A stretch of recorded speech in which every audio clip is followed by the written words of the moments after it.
संत कबीर साहब जी अपनी वाणी में कथन करते हैं कि कबीर मनुआ एक है, चाहे गुरु की भक्ति करें चाहे विषय कमाए, कि हमारा मन तो एक ही है। और ये बात पूरी तरह से उसके ऊपर निर्भर करती है कि उसे क्या करना है, कैसे कर्म करने हैं। वह अच्छे कर्मों की तरफ भी जा सकता है और बुरे कर्मों की तरफ भी जा सकता है, और जैसे वह कर्म करता है उसका भविष्य भी उसके कर्मों पर ही आधारित होता है।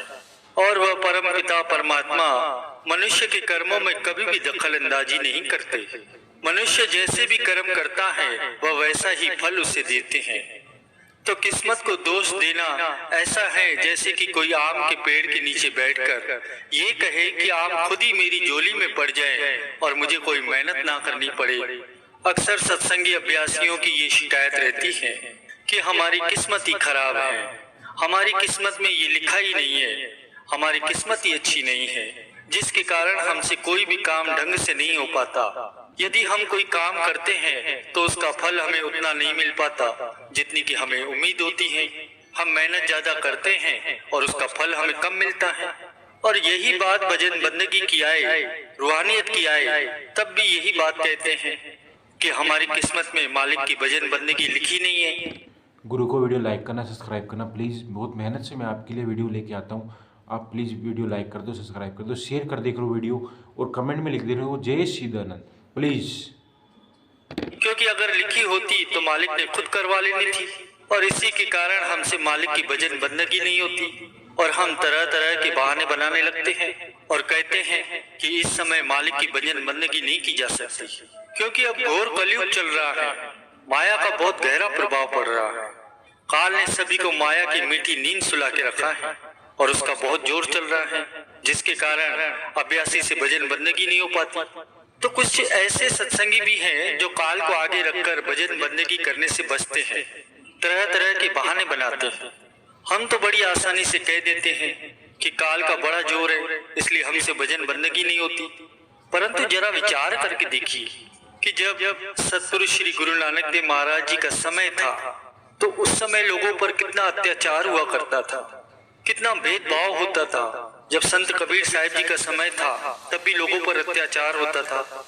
इस बात के गवाह खुद संत महात्मा थे उस समय के, जिनको बार बार राज दरबार में राजा के सामने पेश होना पड़ता था। जैसा कि सतपुरुष श्री गुरु नानक देव महाराज जी को जेल में भी डाल दिया गया।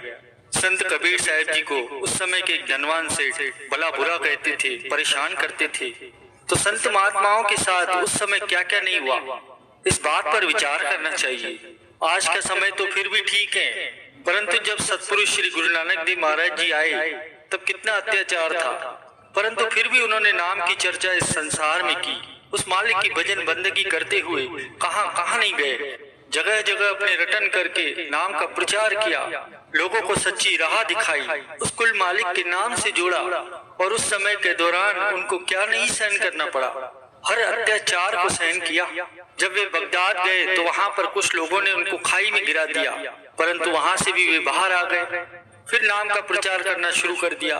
कुछ लोगों ने बगदाद में पत्थर भी मारे, परंतु वे रुके नहीं, कुल मालिक के हुक्म में आगे बढ़ते रहे।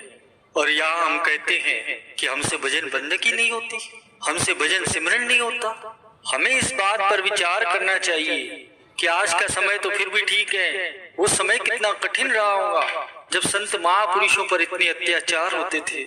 और हम इस समय को खराब बताते हुए भजन बंदगी करने से बचते हैं, तो उसमें कमी हमारी तरफ से है।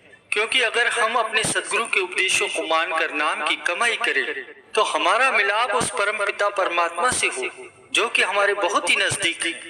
परंतु हम अपनी किस्मत को दोष देते हैं जो कि बिल्कुल भी ठीक नहीं है। और ये बात अक्सर फरमाई जाती है कि हम जैसे कर्म करते हैं हमें वैसा ही फल मिलता है। हमारी किस्मत भी हमारे किए गए कर्मों पर ही आधारित होती है। जो भी हमने पीछे किया है आगे भी हमें वही देखने को मिलता है। हमारे कर्मों में मालिक कभी भी दखल अंदाजी नहीं करते। हम जैसे भी कर्म करते हैं हमें वैसा ही उसका फल मिलता है। तो एक प्रकार से हम अपनी किस्मत खुद ही बनाते हैं, क्योंकि मालिक ने मनुष्य को कर्म करने की छूट दे रखी है और ये पूरी तरह से वह जीव पर निर्भर करता है कि वह कैसे कर्म करता है। और ये बात संत कबीर साहब जी अपनी वाणी में फरमाते हैं कि कबीर मनुआ एक है, चाहे गुरु की भक्ति करे चाहे विषय कमाए, कि हमारा मन तो एक ही है। अब ये बात तो पूरी तरह से हम पर निर्भर करती है कि हमें कैसे कर्म करने हैं, हमें अच्छे कर्म करने हैं या बुरे कर्म करने हैं। जैसे कर्म होंगे वैसा भविष्य बनेगा। अब यहाँ पर किस्मत को दोष देना सरासर गलत है। ऐसे ही एक बार एक व्यक्ति राजा के पास आता है और उस व्यक्ति के पास दो बड़े ही सुंदर पक्षी थे जो कि वो राजा को भेंट देने के लिए लाया था। राजा भेंट पाकर बड़ा ही खुश हुआ क्योंकि वो दोनों पक्षी बड़े ही सुंदर थे। अब कुछ समय बीत गया। अचानक क्या हुआ कि उन दोनों पक्षियों में से एक पक्षी ने उड़ना ही बंद कर दिया। वो पेड़ की डाल के साथ चिपका रहता था। तो राजा ये देखकर बड़ा दुखी हुआ कि दूसरा पक्षी कितनी उड़ाने भर रहा है और वह कितना अच्छा लग रहा है, लेकिन ये पंछी तो पेड़ की डाल के साथ ही चिपका रहता है, उड़ता ही नहीं। तब उस राजा ने क्या किया, अपने राज्य में घोषणा करवा दी कि जो भी मेरे इस पक्षी को ठीक कर देगा उसे मैं सोने की मुद्राएं दूंगा। बहुत से लोग ये घोषणा सुनकर राज दरबार में इकट्ठे हो गए। कई तो उसमें ऐसे भी थे जो बड़े बड़े वेद हकीम थे कि कहीं पक्षी बीमार तो नहीं है जो उड़ नहीं पा रहा। हर किसी ने राजा के उस पक्षी को उड़ाने की बड़ी कोशिश की, परंतु कोई भी सफल नहीं हो पाया। किसी से भी कोई भी बात नहीं बनी। सबने अपने अपने प्रयास किए और वहां से चलते बने। फिर अंत में उस प्रजा में से एक बुजुर्ग व्यक्ति ने राजा से ये विनती की कि राजा साहब, क्या मैं प्रयास करके देखूं? तब राजा ने कहा, हाँ हाँ, क्यों नहीं। तब उस बुजुर्ग व्यक्ति ने अपना प्रयास किया। घोर आश्चर्य, वो पक्षी एक पल में ही उड़ गया। जहाँ इतने लोगों के प्रयास करने के बावजूद वो पक्षी नहीं उड़ा। कई तो उसमें वेद थे, हकीम थे, कोई भी सफल नहीं हुआ। वहाँ ये बात बुजुर्ग व्यक्ति ने संभव करके दिखाई। जितने भी राज दरबारी थे, मंत्री थे, संतरी थे, ये सब देखकर हैरान रह गए। राजा ये देखकर बड़ा खुश हुआ और उस बुजुर्ग व्यक्ति से पूछा कि ये कैसे हो गया, हमें तो ऐसा लग रहा था ये हो पाना असंभव है। तब उस बुजुर्ग व्यक्ति ने मुस्कुराते हुए राजा से कहा कि महाराज, ये कोई बड़ा काम नहीं था। मैंने देखा ये पक्षी उस डाल के साथ चिपका पड़ा है तो मैंने उस डाल को ही काट दिया। फिर इसके पास उड़ने के अलावा दूसरा कोई चारा ही नहीं बचा, इसलिए इसे उड़ना पड़ा, उड़ाने भरनी पड़ी, तो अभी ये उड़ रहा है। उस बुजुर्ग व्यक्ति की बात सुनकर राजा को बोध हुआ और उसे खूब सारी स्वर्ण मुद्राएं इनाम में दी। तो प्रेमियों, कहीं हम भी उस पक्षी की तरह तो नहीं बन गए? कहीं हम उस पक्षी की तरह एक डाल के साथ चिपक तो नहीं गए? जबकि हमारे पास उड़ाने भरने के लिए बहुत बड़ा आसमान है, परंतु फिर भी हम भजन सिमरन में तरक्की हासिल नहीं कर पाते। क्यों? बहानों की कमी नहीं है, समय नहीं मिलता। कलयुग का बहाना, कभी समय का बहाना, ऐसे बहाने बनाते बनाते जीवन ही निकलता जा रहा है। क्या ये हमारी बेवफाई नहीं हुई सदगुरु के साथ?